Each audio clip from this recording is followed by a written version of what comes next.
بسم اللہ الرحمن الرحیم، السلام علیکم ورحمۃ اللہ وبرکاتہ۔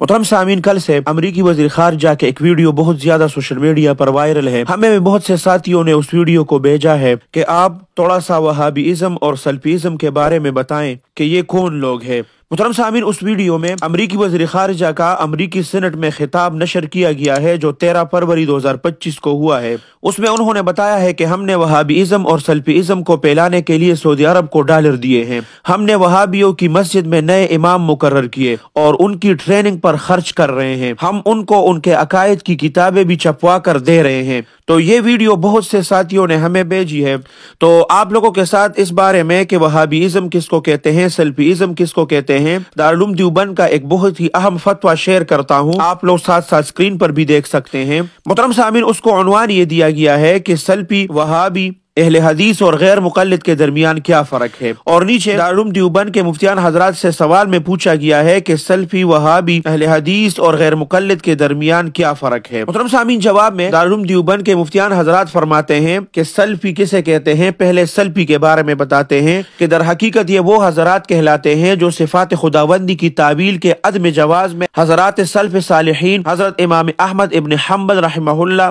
وغیرہ کے مسلک پر تھے۔ یہ بھی اہل حق کے 3 جماعتوں اشعری، ماتریدی اور سلفی میں سے ایک تھی، مگر یہ اصطلاح آہستہ آہستہ متروک ہو گئی، اور اس زمانے میں جو سلفیت کو بمانے ظاہریت یعنی عدم تقلید ائمہ استعمال کیا جاتا ہے وہ تلبیس ہے اور لفظ کا غیر معروف معنی میں استعمال ہے۔ دوسرے نمبر پر اہل حدیث ہے۔ اہل حدیث کس کو کہتے ہیں؟ تو دارالعلوم دیوبند کے اس فتوے میں فرماتے ہیں کہ در حقیقت اہل حدیث وہ جماعت تھی جن کا خصوصی مشغلہ حدیث کو یاد رکھنا، محفوظ کرنا اور موضوع کو غیر موضوع سے تمیز کرنا، روات پر نقد اور جرح کرنا تھا۔ ان کا طریقہ مسائل کو حل کرنے میں احادیث اور آثار کو تلاش کرنا تھا۔ محترم سامعین، اس تفصیل سے یہ بات واضح ہو گئی کہ غیر مقلدین اہل حدیث نہیں ہے، اور ان کا اپنے اوپر اس لفظ کو چسپاں کرنا بھی لفظ کا غیر معروف معنی میں استعمال کرنا ہے۔ تیسرے نمبر پر غیر مقلدین ہے۔ یہ در حقیقت اہل ظواہر ہے جو اجماع، قیاس اور صحابہ اور تابعین کے آثار کو حجت نہیں مانتے، اور بہت سے ایسے مسائل میں بھی اختلاف کر دیتے ہیں جو ائمہ اربعہ کے درمیان